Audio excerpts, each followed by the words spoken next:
آج امریکہ کے military basis پر حملہ ہو تو انہیں تکلیف ہوتی ہے، حالانکہ ملٹری بیس ہے اور یہ امریکہ حملے روکنے میں ناکام ہے، اسرائیل ایران کے حملے روکنے میں ناکام ہے۔ امریکہ کو تمام مڈل ایسٹ میں اپنی ایمبیسیاں بند کرنی پڑی، سفارت خانے، قونصل خانے، اپنے شہریوں کو، ان کے خاندان کو وہاں سے نکال رہے ہیں، بھاگیں یہاں سے، نکلے جلدی، اور اس میں ان کو یا تو جو رہ گئے ہیں وہ نہیں نکل سکتے، انہیں عام عوام میں شامل کر رہے ہیں۔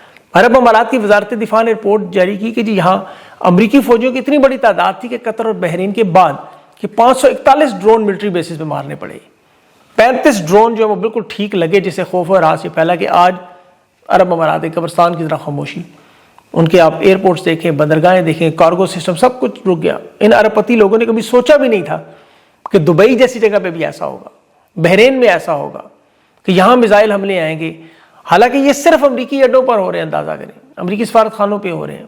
سعودی عرب میں بھی دیکھیں سفارت خانہ امریکہ کا تباہ کیا گیا، امریکہ نے جو ایمرجنسی میں بحرین میں امریکی بحریہ کا 5واں دنیا کا سب سے بڑا بحری ہیڈ کوارٹر ہے، یا قطر کے الحدید ایئر بیس کی طرح، یہ دنیا کے بڑے ایئر بیسز میں سے ہے۔ بحرین کے پاناما ہوٹل پر جو رات حملہ ہوا اس میں 2 امریکی محکمہ دفاع کے ملازمین پہلے تو شدید زخمی ہوئے، پھر سینٹرل کمانڈ نے، یو ایس سینٹرل کمانڈ نے 2 مارچ کو 4 بجے کے مطابق 6 امریکیوں کی جو ہے وہ ہلاکت کی نشاندہی کی کہ 6 لوگ اس میں مارے گئے، 2 کی شناخت ہوئی، 4 کی بھی ہو رہی تھی۔ اس کے بعد الرٹ اتنا جاری کیا کہ لاہور میں بھی ان کا قونصل خانہ جو وہ ایک قلعے میں تبدیل ہو چکا ہے۔ پھر اس وقت امریکہ کے اندر بھی ملک میں دہشت گردی کو ہائی الرٹ کیا ہو گیا، وہاں سائبر اٹیکس کا بھی خطرہ ہے۔ آسٹن میں ابھی ایک بڑے پیمانے پر فائرنگ کا معاملہ ہوا، جسے ایف بی آئی نے کہا کہ ایران کی جنگ سے کینہ جڑا ہو، تو ایسے اور مزید حملے ہونے کا بھی ظاہر انہیں خطرہ ہے۔ اس کی وجہ ظاہر ہے پاسدارانہ انقلاب کے بعد جو ایران کی القدس فورس ہے، انہوں نے ابھی جو اسرائیل میں پہلے راکٹوں سے بیروت سے حملہ کیا، اور پھر امریکہ اور اسرائیل کو یہ پیغام بھیجا کہ آپ نے چونکہ ہمارے گھر پہ حملہ کیا ہے، اب آپ کے گھر بھی محفوظ نہیں ہوں گے۔ ایرانی وزیر خارجہ نے یہ بیان دیا ہے کہ فوجی اڈوں پر جو بھاگ کر ہوٹلوں میں اور نجی رہائش گاہوں میں فوجی جا رہے ہیں انہیں ہم نشانہ بنائیں گے۔ تو ایران کی یہ جنگ پورے مڈل ایسٹ کی اس وقت جنگ بن چکی ہے۔ اسی لیے روس نے امریکہ اور اسرائیل سے کہا کہ اگر آپ نے یہ پاگل پن بند نہ کیا تو یہ تیسری عالمی جنگ بننے جا رہی ہے۔ اب اس کا دیکھیں سب سے خطرناک اور اہم پہلو، 2 بڑے صحافیوں نے یہ پورا منصوبہ اسرائیل کا، عرب امارات، سعودی عرب، قطر، بحرین اور ایران کے درمیان اصل واردات یہ اسرائیل کیسے کی، یہ ٹکر کارلسن بڑے اچھے سوشل میڈیا اور بڑے امریکہ کے صحافی بھی ہیں، اس نے کہا موساد ایجنسیوں کو استعمال کر کے قطر اور سعودی عرب، عرب امارات میں باقاعدہ اسرائیل نے بم پلانٹ کیے اور وہ پکڑے بھی گئے ان کے لوگ۔ اس کے بعد کویت میں بھی انہوں نے بڑے پیمانے پر افراتفری پھیلانی تھی تاکہ ایران کے ساتھ ان مڈل ایسٹ ممالک کی باقاعدہ جنگ شروع کرے یا ان کو تباہ کر دیا جائے۔ یہ یاد رکھیں عرب ممالک ایران پہ حملے نہیں کر رہے، اسرائیل کے بظاہر یہ دوست ہیں، ابراہم اکارڈ کے ساتھی ہیں، لیکن اپنے مقصد کے لیے اسرائیل انہیں بھی تباہ کرنے کے لیے تیار تھا۔ دوسری رائن کریم ڈراپ سائٹ کے جرنلسٹ ہیں، انہوں نے کہا سعودی عرب اس بات کی بھی تفتیش کر رہا ہے کہ جو ریفائنری جو آرامکو پہ حملہ ہوا وہ میزائل ایران کے نہیں تھے، اور اگر یہ اسرائیل کے نکل آئے جو انہیں لگ رہا ہے تو ابراہم پارٹ 2 میں سعودی عرب شامل نہیں ہوگا، بالکل نہیں ہوگا، اور انہیں اسی لیے ابھی تک دباؤ میں کہا گیا کہ آپ ہمارے ساتھ شامل ہوں ورنہ ہم میزائل ماریں گے، تو یہ ڈرانے کی کوشش کی۔ لیکن ایران کے ڈپٹی فارن منسٹر نے CNN پہ بیٹھ کے کہا کہ سعودی عرب پر ایران نے نہ حملہ کیا ہے نہ کریں گے۔ اور یاد رکھیں 2023 میں سعودی عرب اور ایران کی ثالثی کرانے والی گارنٹی کرانے والا کون تھا؟ چین، جس کے بعد سفارت خانے کھلے، سفارتی تعلقات بنے، تو چین نے گارنٹی دی ہے کہ آرامکو پر سعودی عرب کا حملہ ایران کا نہیں ہے، بلکہ ان کے ملٹری اڈوں کے علاوہ کہیں بھی اور حملے ایران نہیں کرے گا۔ ابنائے حرمز میں 1200 جہاز بند ضرور کیے ہیں سمندر میں، لیکن ابراہم لنکن کے علاوہ، امریکی جہاز کے علاوہ کسی اور پر حملہ نہیں کیا، اور وہ بھی ابنائے حرمز کوئی کراس کرے گا تو میزائل اس کا نشانہ بنائیں گے۔ اب یہ دھمکی ہے، لیکن دیکھیں ڈرون جو ابھی ان حملوں کے بعد قطر نے اپنی LNG بند کر دی، یورپ کی گیس 50% قیمتیں بڑھ گئیں۔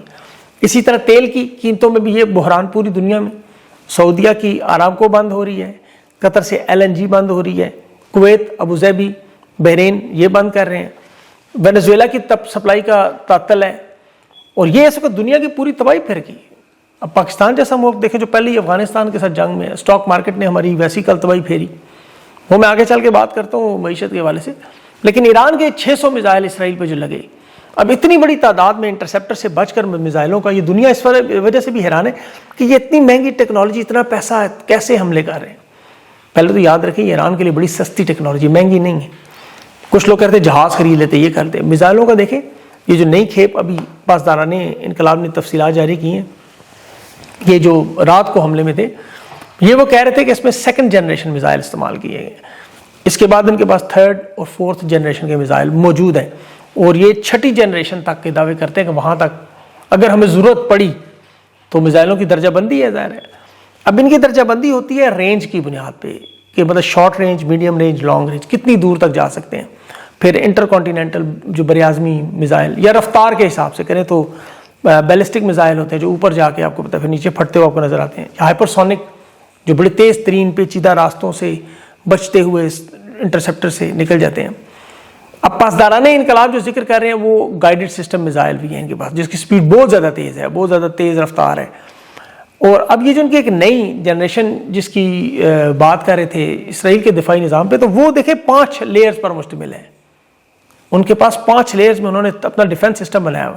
اب عرب ممالک میں جو انہوں نے میزائل مارے ایران نے، انہیں وہاں اتنا بڑا ڈیفنس سسٹم کی ضرورت نہیں تھی، وہاں پرانا سٹاک استعمال ہوتا رہا، زیادہ رینج والے ملٹی پر پاور جو میزائل تھے وہ ضرورت نہیں تھی، کیونکہ سارا نظام تو اسرائیل میں لگا ہوا تھا۔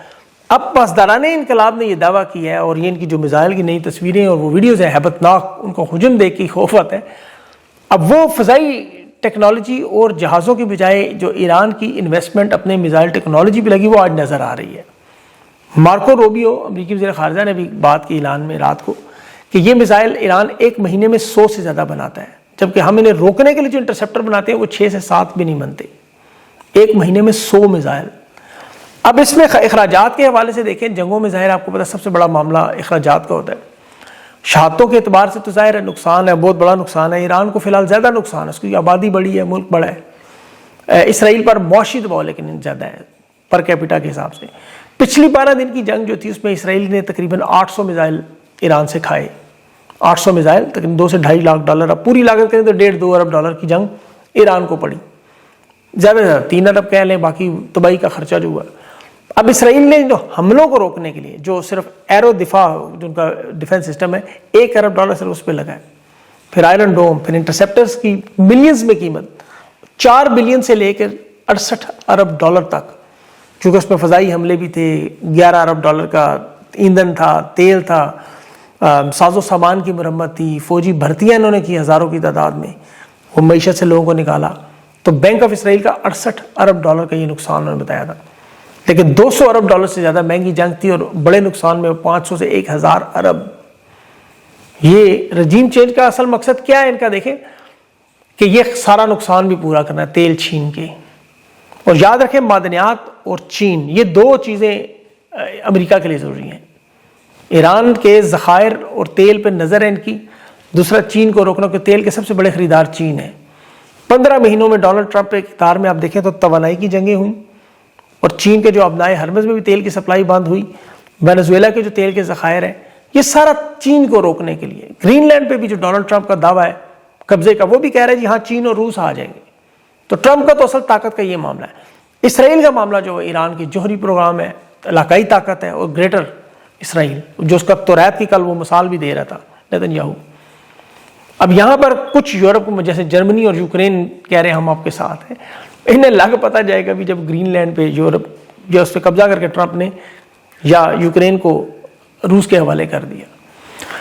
بہرحال پاکستان کے حالات کا ذکر کریں، وہاں ایک بلوچستان اور افغانستان کے سرحدی بارڈرز پر بڑی شدید قسم کی لڑائی ہے جو میڈیا میں اب نظر نہیں آ رہی۔ یہ افغانستان کی جنگ اچانک ایران کی جنگ سے پہلے جو عسکری صحافیوں کے بقول تیسری عالمی جنگ بن گئی تھی پاکستان کی، جہاں 31 مقامات پر بمباری تھی افغانستان میں۔ اب 1 ہفتہ ہو گیا بالکل خاموشی، مطلب کیا آپ رجیم چینج آپریشن افغانستان میں کامیاب ہو گئے؟ کیا وہاں ہیبت اللہ سپریم لیڈر کو شہید کر دیے؟ وہ جو غداری کے سرٹیفکیٹ بانٹتے رہے اس جنگ میں وہ سارے غائب ہو گئے۔ یہ ڈی کوئے آپریشن تھا توجہ ہٹانے کے لیے، کیونکہ دیکھیں امریکن ایمبیسی میں بھی جو مظاہرین پہ گولیاں چلیں اس میں بھی فالس فلیگ آپ نے دیکھا کہ وہ ایک شخص گولیاں چلا رہا تھا، 9 مئی میں بھی ہم نے دیکھا۔ تو یہ سب کیا تھا یہ ابھی تک کسی کو پتہ نہیں چل رہا۔ رینجرز کے ابھی وہ سندھ کے پولیس کے ایس ایس پیز اور ایس ایچ اوز کو معطل کیا جا رہا ہے، رینجرز کو ڈھونڈا جا رہا ہے جنہوں نے کراچی میں گولیاں ماری، ابھی تک وہ معاملہ حل نہیں ہوا۔ اور یہاں افغانستان کی جنگ کا معاملہ اچانک خاموش ہو گیا۔ بہرحال معیشت میں $25 ارب کا تجارتی خسارہ ہو چکا ہے آج، اور تیل کی قیمتوں میں ابھی جو اضافہ ہونا ہے اس سے مزید تباہی ہونی ہے۔ اور عمران خان کا آج جو شفا انٹرنیشنل منتقل کرنے کا کیس جو ارباب محمد طاہر اور خادم حسین سن رہے ہیں، دیکھیں میں نے پہلے بھی بات کی، عمران خان کا گناہ یہ ہے کہ اسرائیل کو تسلیم نہیں کرتا، سٹینڈ لیتا ہے. اور پھر روس یوکرین کی جنگ میں عمران خان نے روس کے خلاف جو بائیڈن کی مدد نہیں کی، ہتھیار فراہم اڈے دینے سے انکار کیا.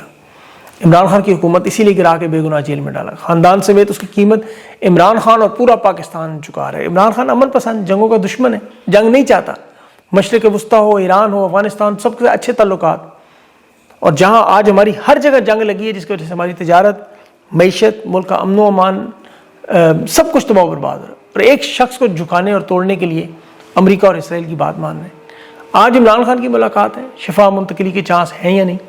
تحریک انصاف عید تک اب یہ لگاتار احتجاجی مظاہرے کر کے اپنے آپ کو وارم اپ کرے گی یا کیا معاملہ ہوگا؟ اسٹیبلشمنٹ دیکھیں اب عقل کرتی ہے یا نہیں کرتی. آج اگر یہ ملاقات کروا دیں تو بڑا بہتر ہوگا، لیکن اگر آج انہوں نے عمران خان کی بہنوں کی ملاقات نہ کری، وہاں دھرنا ہوا، مار پیٹ ہوئی، تو پھر اس کے بعد دیکھیں وہی کام ہوگا جو اسرائیل اور امریکہ کا عوام سے ہو رہا ہے.